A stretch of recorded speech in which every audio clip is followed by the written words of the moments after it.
Jalika.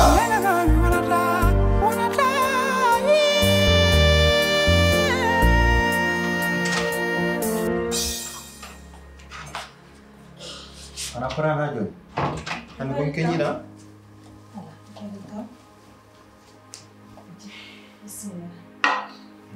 Merci beaucoup.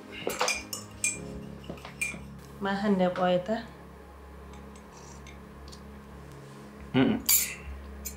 defɗa ko tar hande ala ma defmi hande maafi ay kay sumu malla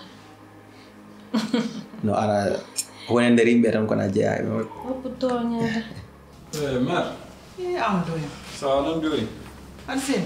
Jam. An fuggi ndir suudu puggum tan ha tampo wala dani tan dani. Ko salda me gonno mer. A juuli kam. E mi juuli kay. Ko mi jinnodo nendem. To Jalika. Jalika. Woda ko nawanda kam to dum nawno kam ni kam ƴewne mo ni nawna mo ledde. Ko gommi do ko mi jibi do hay. Ledde hollum men. Nani ko kalam min ga. Ndi Jalika. Jalika dal min dal gede makko de kam. Sa nawani. Mais dum ko woni? Dum. Ñaagunde Allah.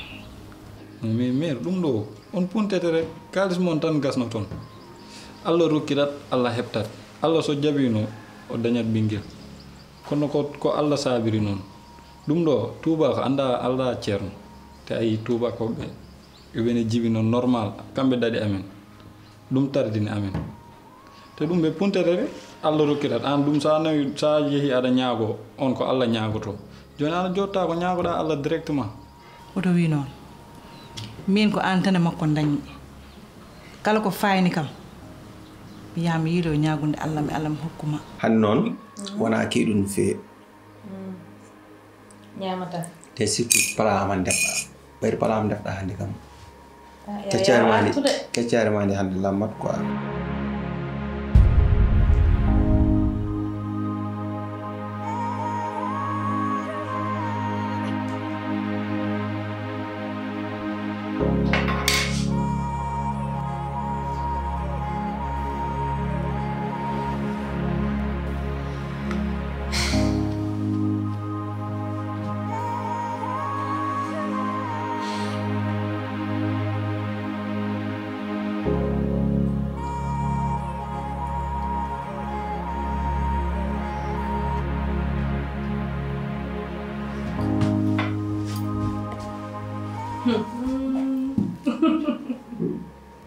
كل ما هذا أسوي عندي سالوات الحمد لله رب العالمين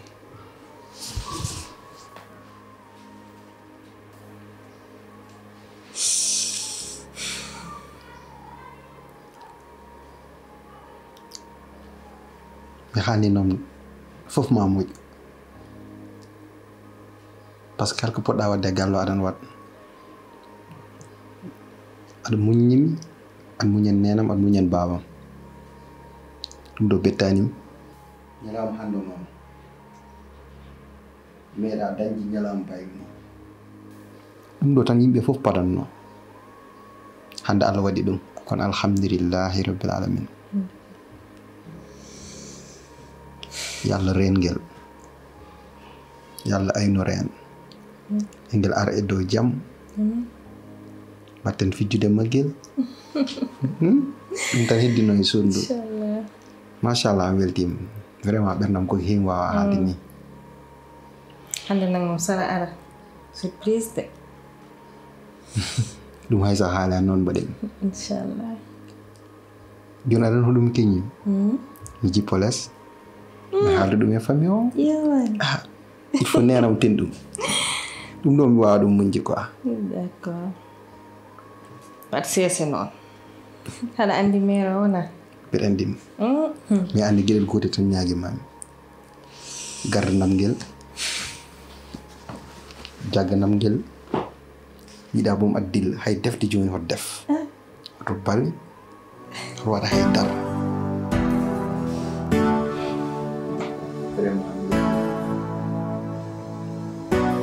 Mir dum do nang nafaani haydara min jeli ko mawnon kono dum do nafata mo haydara Amadou. Woppu mbide haala ala haala. ko kalantuma mi ko heddanumi hen ay ɗum ɗo yaadani haala hay sinno jogorno fewde hunde ko ma ko tan wawi bonnuɗo walla nam ko mbimami ko jaaha garta noon wiyanima noon ya lemtoy hay nokku a faami fadama hokkuma jaa sayi ndewa pitike coɗa mbuus min haalata wawa ala ko joni nawatade min haalata wawa non nangue no wolide so wulide a yahat ɗum ɗo yalata hunde ko moƴƴani jaɓuɗo sood mbuus mbaɗa hen ɗuminama mbiyam yo naw o mooma e reedu ndu min ɗum ɗo mbiɗa jiiɓi yanaw ngara ɗum ɗo somi nawi ɗum toon ɓe jii mbiɗa adda affaire uji toon bonnanta jari ka bate ɓe jeeɗu naata ndesudu mbiyamo arga e ala feere wima ko nenam neli kam sa yeedema ko ha ndesudu dokkama neɗɗo wonata taɗa ɗum ne jooɗe nder yimɓe foof dokka ɗum ko neleɗa ko men kam ɗum moom bo yawo gacca ɗum ɗum nafata haydara mbimi ya sukkonomi jaaha garta aɗa heewi haala ɗin tan jippade joni ya liyoy nena ala anne non o nouvelle wawa fadde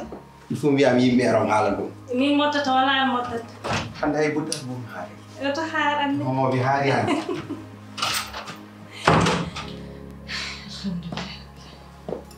an mi jahammi jama nden findinima mi arti kadi taw mi aɗaɗani an a janggani a liggani aduna ma o fof o watti ɗum ɗo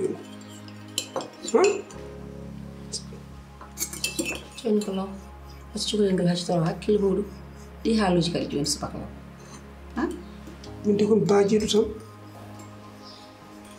salamu aleykum ne baba mbaɗon ceeɗ ɗum alhamdulillah moƴƴi on jarama hakkidima pari bon comme garata rek haalan ɗon nouvelle belɗo nouvelle mbaɗa wona équipe aji ma ɗi kam rayara barça heccayi no han min tiniɗi wona kañum nen jiɗi wiidemi jali ka sowima alhamdulillahi rabbil alamin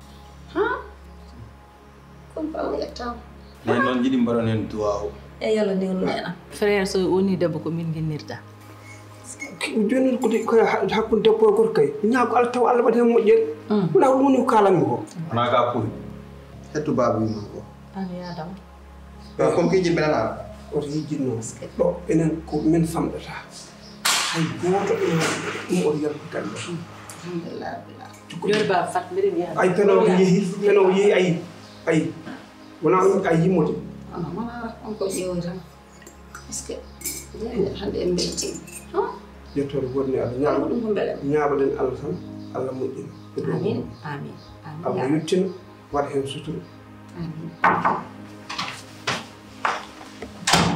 Jalika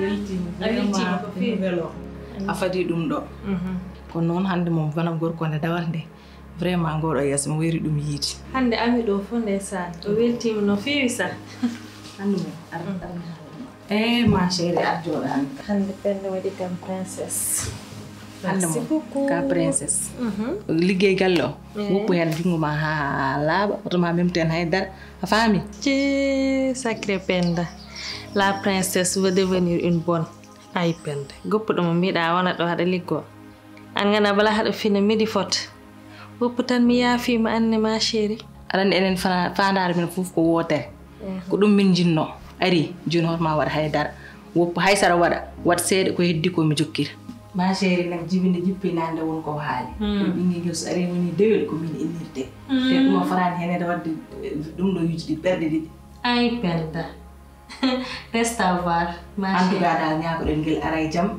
mi innire kadi guiƴeɗa mom fof dañi toraɗo ye princesse woto fuyde e fuɗɗa wat konnare tan neni ay min Penda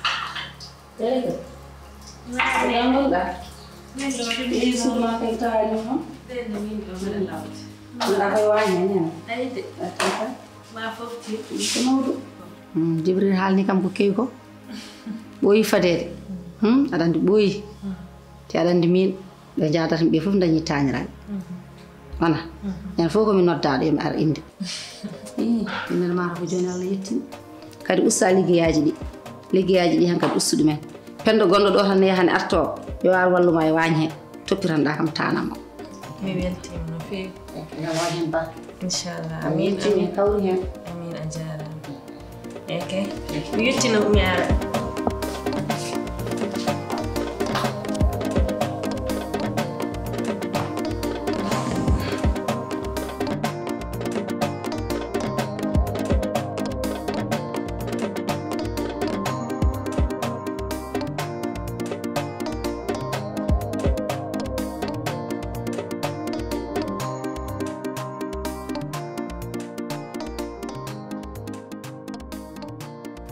hande mbiɗa wonde e weltare ko min tan e Allah on gandi hande no beltorirmi mi weltima no feewi machallah ko jiimi tanam ko mi winoma jammo ko jengi ko fof ko muusi ko fof hattamo wedde ɗum woni jamma acca ceeɗu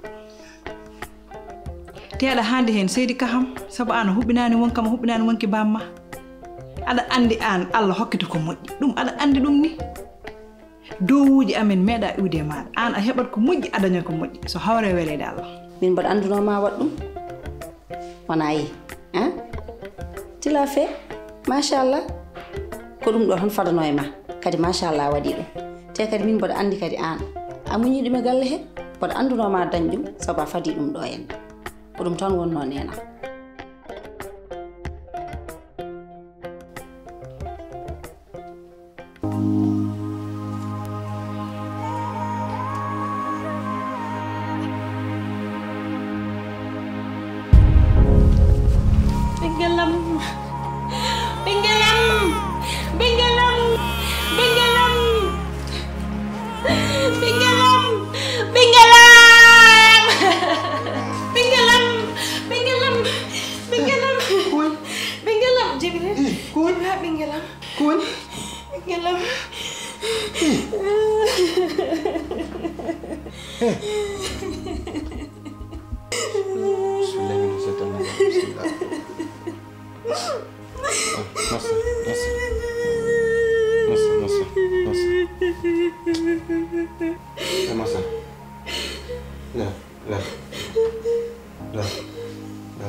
Rakki mi jaaki.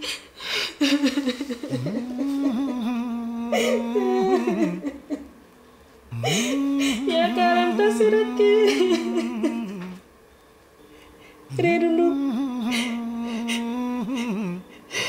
Reedu ndu rufi Rakki. Rokkirta ɓe ngu so Allah rokkima an jeyi so haɗima muñ Allah ko joom yurmede an esira Ei moƴƴi subaka tan ya Rakki mi sohlima. Ei moƴƴi wota jerdine gurdamam esiraɗo yo won mesɗo masa wonde layset kono kam no yiɗimi suurde boma rende boma woto jab yimɓe galle jawode boma sabu ɓesnani mbimi aduna ko muñal wawi fof oduna Allah joɓa rokkirta ɓesngu Allah rokkima an jeyi haɗima muñ Allah ko joom yurmede woto ñoheɓo woto koyne o woto bonne gurnam makko Allah jooma ko joom yurmede woto geɗina ko muñal wawi fof oduna Allah joomam rokkirta ɓesngu so Allah rokkima an jeyi so haɗima muñ Allah ko joom yurmede min koy mi ronki famondirde e siraɓe min koy mi ronki yewtide jekiraɓe sabu mo ɓesnani tiraga tirtaga jibaga irtaga wona ɗum reni dewgal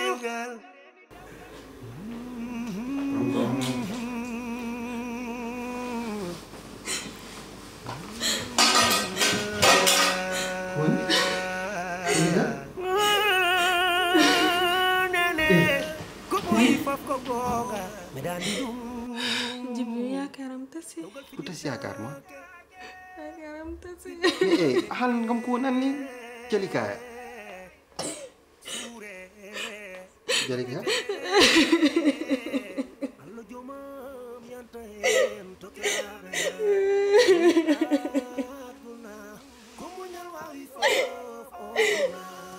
Ko pat mi Allah.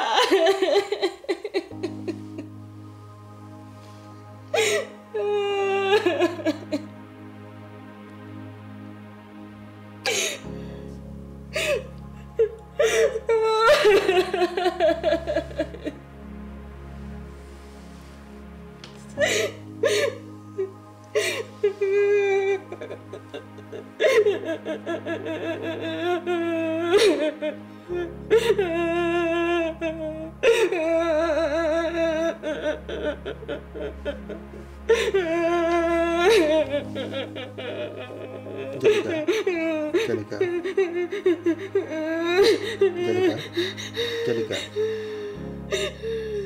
Kita pelai.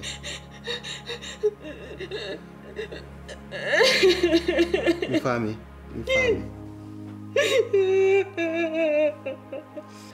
Turut kucing Jalika. Jibril. Kanyen mi ko ne lu way ru we. Bingel njit mi Jibril, bingel.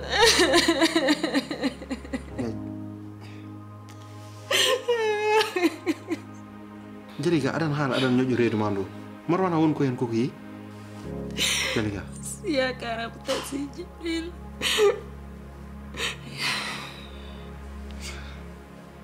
Mais Jalika, sa wadi ni min mi jaax nak. Mi jaaxat. Ku wonde fofu ngidi muña. Denu maten.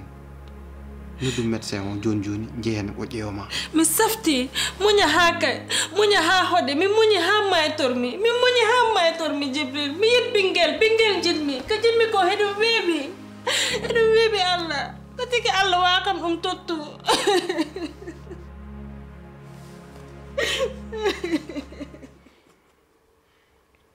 Jalika.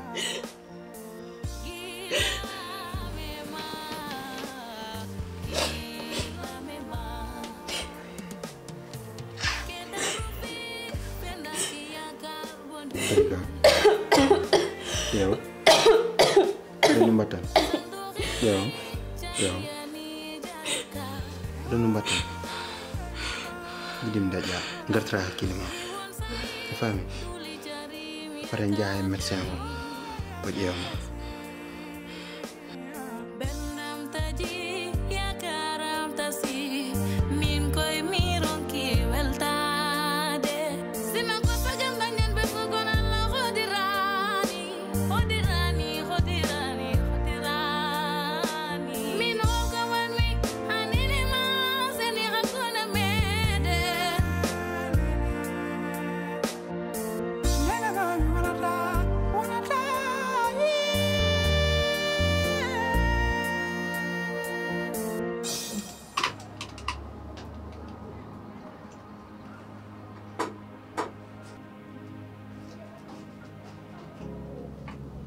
Jibril.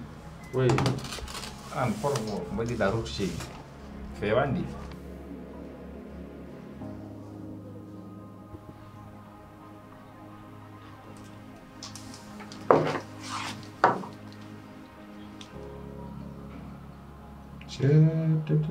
Boy, problem ko wadi de. Fat nga fat.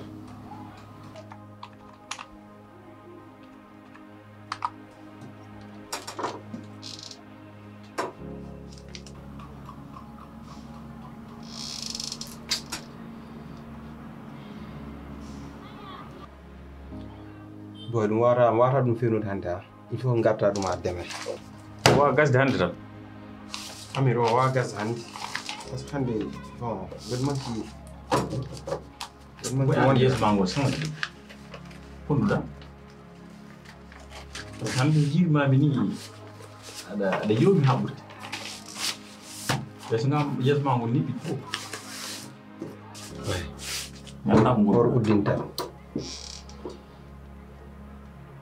Seydi nande gon sehil ma horngo uddi carrément woɗi wawa wadde haydara hannde ko feewi hannde. Min somi yima tan mi andat hoko gonɗuɗa par ce que enen mbaddi fof enen pijji mawnide. Assalamu alaikum.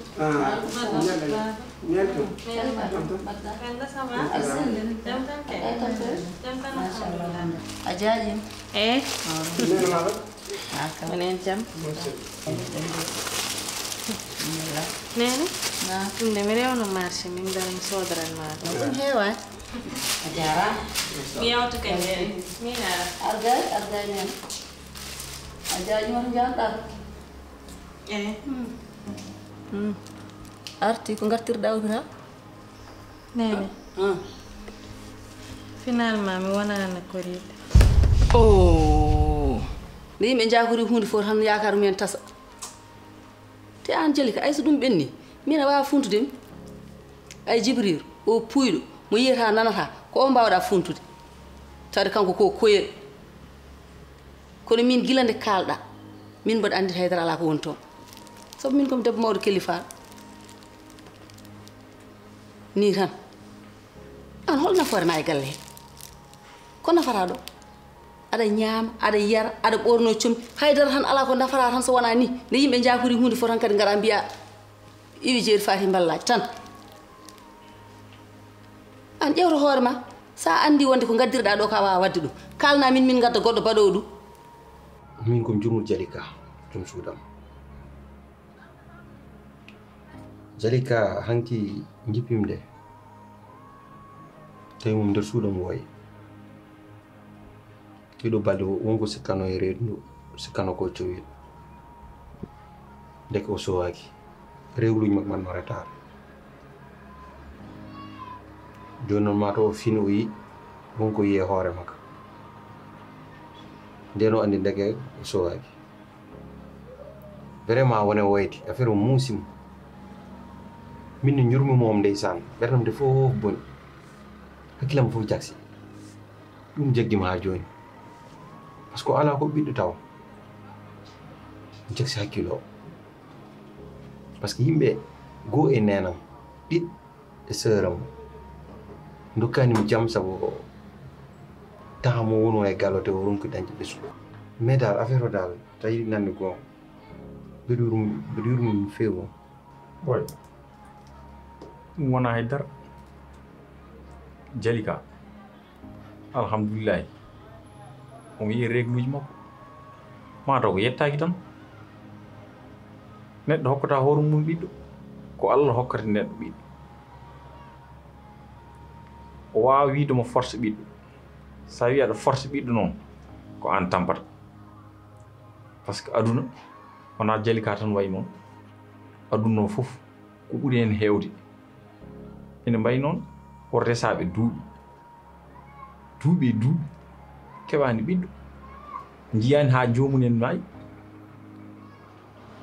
kono wona kanko tan yo artir hakkille makko omo yiye régluji makko so Allah jaɓi inchallah Allah no wawi hokkudemo ɓiɗɗo exactement ay pamɗa ko hen an ɗum woni ko nenam famani par ce que nenam o sikkat mataw Jalika kañum foti rokkude hoore mum ɓiɗɗo ko ɗum wonma addude ɗum ɗo aɗa funtira ɗum métere temetere ko ɗum jiɗɗa welnorade mi aɗa funtirami ɗum han sa wiyama ni tan gona e ɓiññude guiton tan aɗa wuuro tan aɗa lego ya aɗa wawi yaade Jalika annen safro nak mine min tampi ƴeew galle men gila garɗa ɗo no wayi yewde min hanti mi yiɗi nande gorgulaɗo mi yiɗi nande noddirowomi gorgol gila nden ha joni annene safro ni tan ha mande tan onon noon haalde nde ñande fof tan yakare tasde ti on gona julɓe onon so neɗɗo juɗama ɗo mbawi ɗum ƴakkude joni onon safro boni ɓiɗɗo ko Allah rokkata walla ko onon dokkata ɓesgu Allah rokkata ɗum mais kanke sœuram o emi dokkani Jalika jam wona jamma wona ñalaw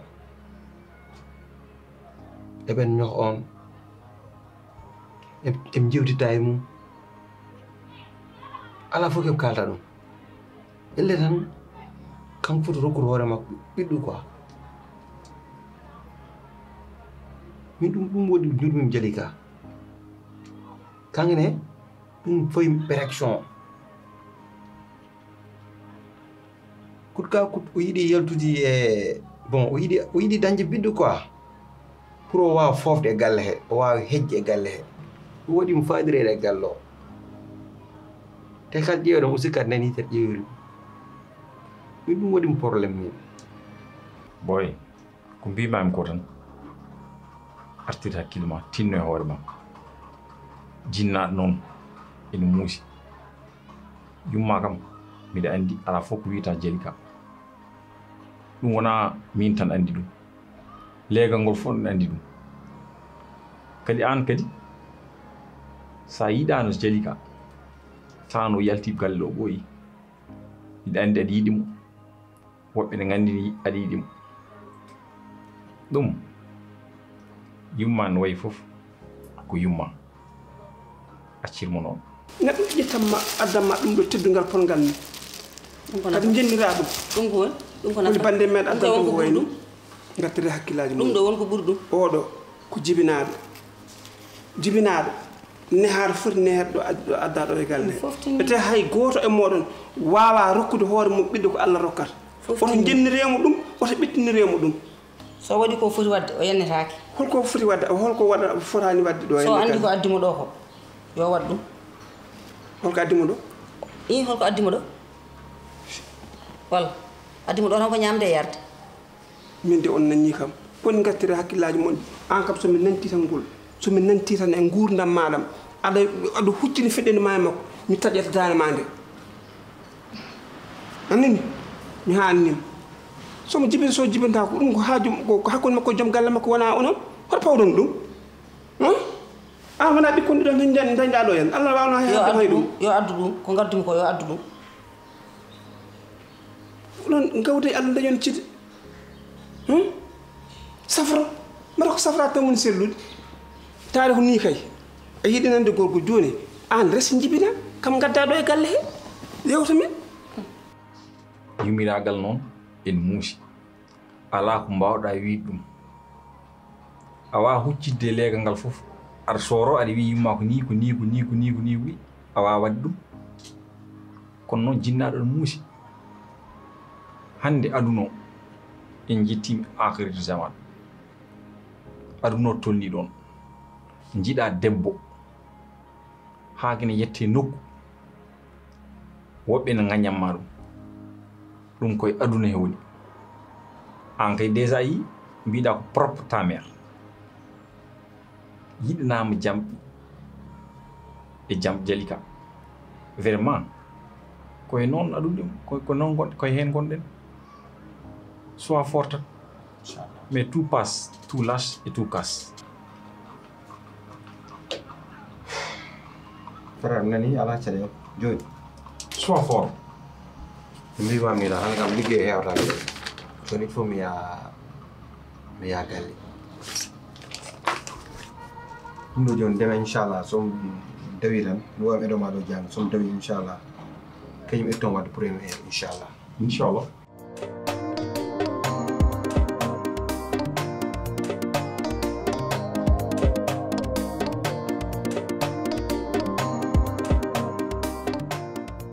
Jalika tasi yakara min gandanɗa hoore ma haydara mi watta hen mbimi yo woppu fof wona pittugol wona lawƴugol wona defde mbar ferferta tan mbaɗa sikka ko min woni hen tan ha Jalika waɗami ni min gandanɗa hoore ma hay compte bloqué mi waɗi pourtant fadde tokor no guiƴiraɓam fof ni tan Jalika gollo kam ɗeɗo golle min hande son wonno reedu mi timtotako ko ani Jibril o funtata walla mi wiyani ko Jibril hono naññata kono min mbaɗa anduno gila mbimi makko put mbaɗa anduno haydara ala ko woni hen aɗa minen kam ko min ɗakkitiɓe minen min ganda ko heewi o haalta minen kam min belti min cikkanno ko minen goni hen ndeke wona noon way hamni de mustoro yeeso ɗum ɓenni nawanam ɗum ɗo to tailleur mbiyam yo waɗnam tan wucce ñalduɗo tan e galle faƴana mi wasa ɓoyde toon nena mo nawat ɗum ɗo i an min o nena oɗo basin billahi wallahi mbaɗa nawa ɗum to tailleur i mbiromi tan ko teddugal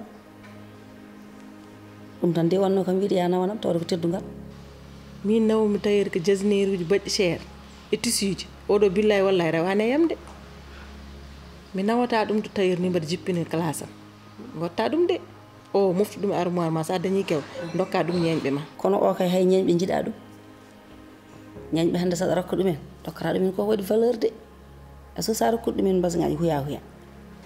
Assalamu alaikum. Maaleykum salam. Nayi. Jibril. Mbaɗɗon.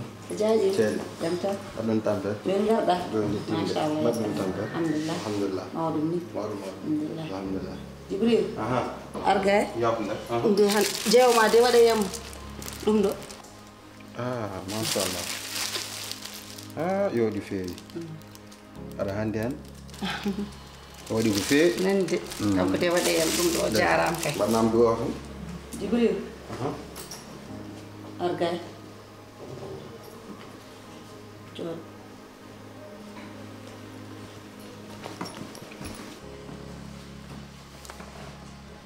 nayi Jibril ay ɗum ɗo ne weli ha maayi kono min ko tañiral ɓuuri min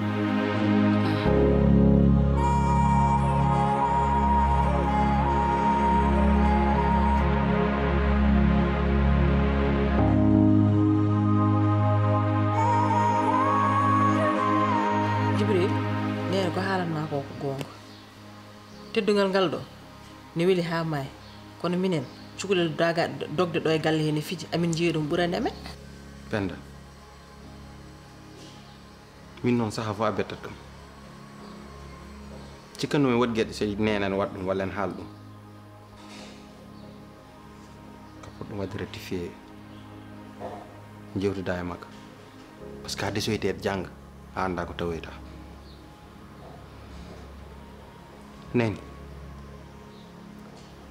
min de kam jiimi ko Jalika nan wat ko wawe ko wawa sabi di weltindem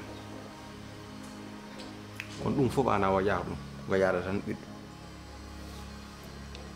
te ɓiɗɗo Allah rokkata ɗum nen Allah rokkata yo wat sabab yo safro an accu wonde nofru woturu Jibril uddir guirmade e ƴeewa debbo ma an naññata est ce que o ƴettata pilulaji bo momo fosoma yaw tan miijuma tan gonɗa e haalde ɗum ɗo e suus Allah jeeya quoi ko penda haalanma ko gonga o ko haalanma ko gonga ɗum ɗo gasata tan ko so wanni yimɓe ko jiɗi ko ɗum mbimi nen nanima ham ala caɗele a jarama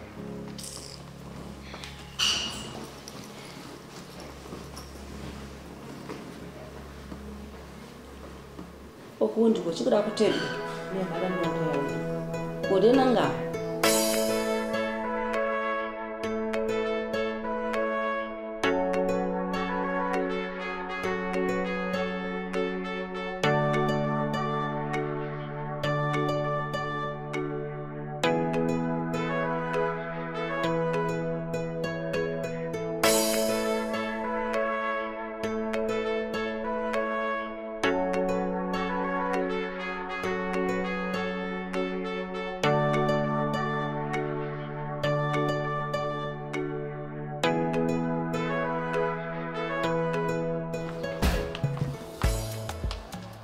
Jibril hein?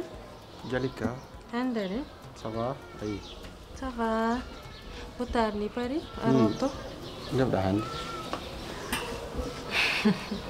Maro liƴƴi mare liƴƴi hande noon mala envie ñamde de a ñamnat kam t'inquiète pas a ñamnat kam ayi wonni baax nga rek kay si aja bon appétit merci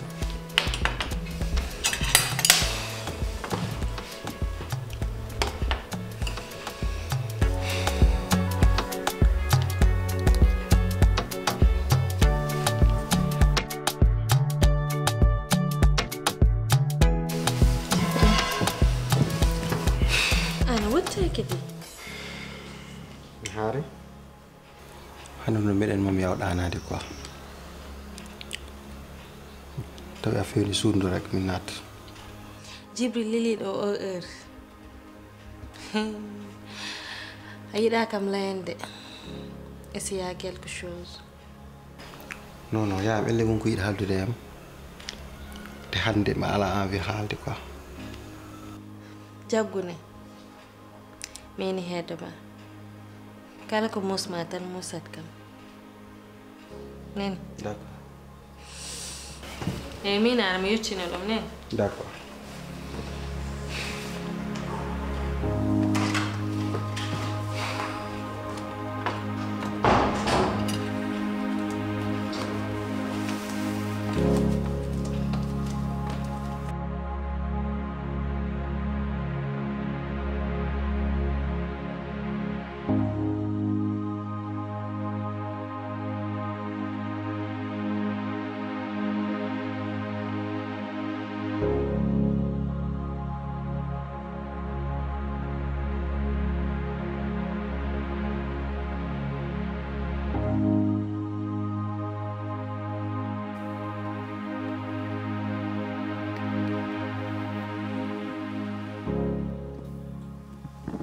Jibril miɗo yiɗi jewteten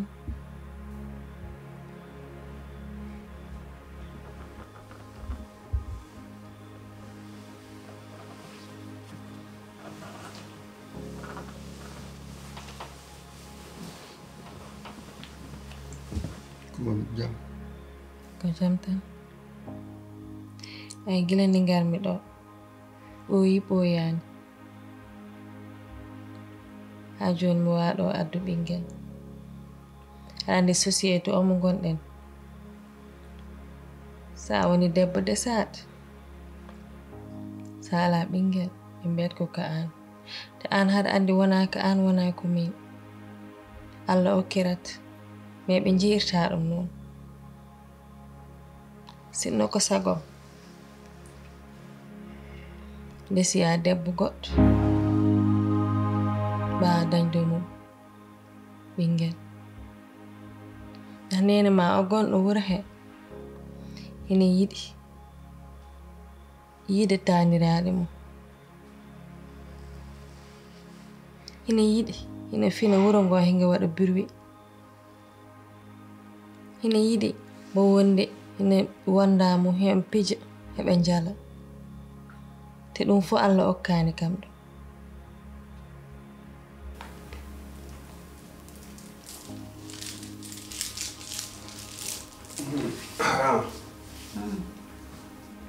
min komi jiɗɗo yaade Fuuta janngo ko ɗum ballinirmi so Allah jaɓi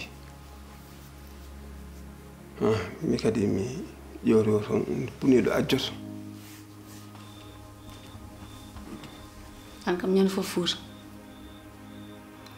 ko gumminɗa ɗon ko wonani hay balɗe 15 mbiya aɗa rutto oto yeccin noon puniiɗo ajjoto min jogimi toon ko nayeɓe alay sago e kala nder yontere jimmi ko yiide ɗumen sona taw mi huri wona ɗum tan nawatma toon jiɗɗa wiide ha yeeso ko lawol kala ko woni e lahaw ma juuɗe jiitu komi poɗɗo yiyeede toon poɗɗo taweede toon e tawtoreede toon kono ala ko cuuɗam mami hen haydara te an ɓeɓe mbiyata ñande fo aɗa ƴiwoya hay hen goto meeɗa yiɗɗo ndende deɓe kaɗaka ɗo aɗa andi ko jimmi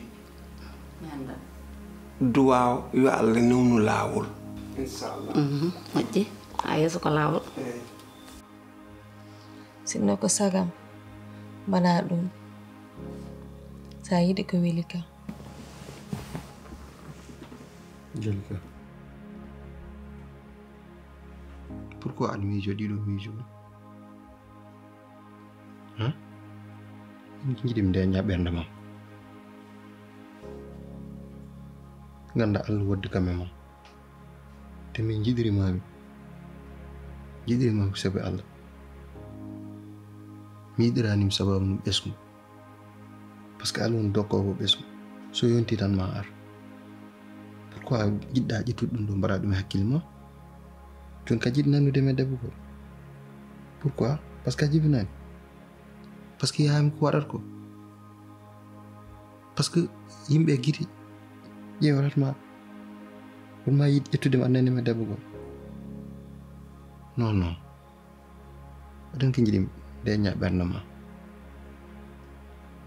ganda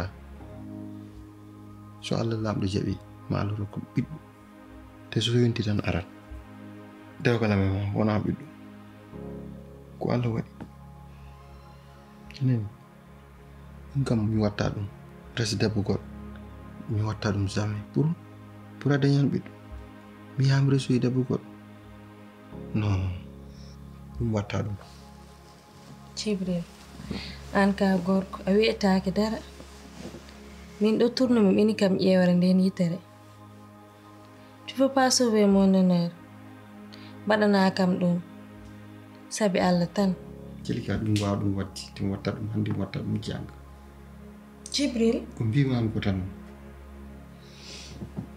presirani sababu yimɓe so kaali tan mi wat ala min ƴetta décision am te mi parani pour ɗum mi watta ɗum sabu nenam nen haala hoddiɓe nan kaala min mbiɗa wurdema aɗa suuri mbiɗa suurma aɗa rewrimi sabi Allah mbiɗa rewrima sabi Allah a rokkimi jam a rokkimi sutur joni jiɗɗa mi yamnatoye goɗɗo après mi yi toon ko welanima walla mi dañi toon ko welanima ɗum jiɗɗa jiɗi mi jaltina ɗum ɗon e hakkille ma ɗum jamais e aduna tahta mbeɗa resi debbo goɗɗo mbeɗa fawa ɗum e dow ma jamais mi watta ɗum jamais Jibril wona mbiyata ko haɗa yiɗi pina haɗa yimmeɗa jala mi wonta o mo gonnomi tu ne remarque même pas que mi natti ficc mi natti jal parce que mi saftu j'ai mal donc sa yiɗi ko weli kam waɗanam ko mbimami ko ndax mi daña jam daña jam nena ma wona jam Jalika ɗum wawa wadde ɗum ɗum kam so wala mi jaltina ɗum e hakkille ma mi wawa wadde ɗum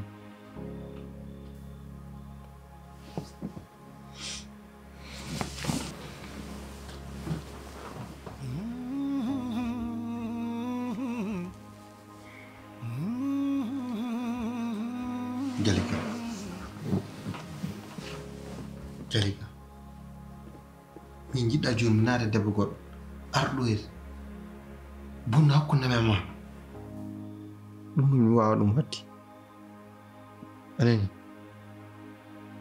Jibril mi laynima si tawi a hit jamam jiɗami wona jam waɗanam ko mbimami ko Jalika ɗum furan hadde mi safti Jalika ɗum waɗi min yiɗa waddude ma e goto par ce que jona woti heɗade haallaji yayam haalat ɗi quoi ɗum kam mi wawa ɗum watta ɗum jamais res debbo goto kam mi watta ɗum mais ƴewama haalat ma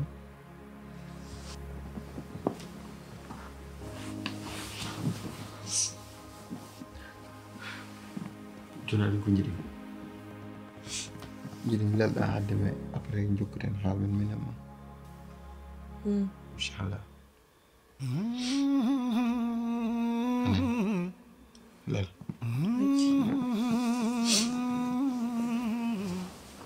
Bimi aduna ko muñal wawi fof oduna Allah jooɓam rokkirta ɓesngu so Allah rokkima an jeyi so haɗima muñ Allah ko joom yurmede suurde boma rende boma woto jaɓ yimɓe galle jawote boma sabu ɓesnani Bimi aduna ko muñal wawi fof oduna Allah jooɓam rokkirta ɓesngu so Allah rokkima an jeyi so haɗima muñ Allah ko joom yurmede woto ñoheɓo woto koynemo woto bonni gurdam makko Allah joomam ko joom yurmede oɗo Bimi aduna ko muñal wawi fof oduna Allah jooɓam rokkirta ɓesngu so Allah rokkima an jeyi so haɗima muñ Allah ko joom yurmede min koy mi ronki famodirde e siraɓe min koy mi ronki yewtide jekiraɓe sabu mo ɓesna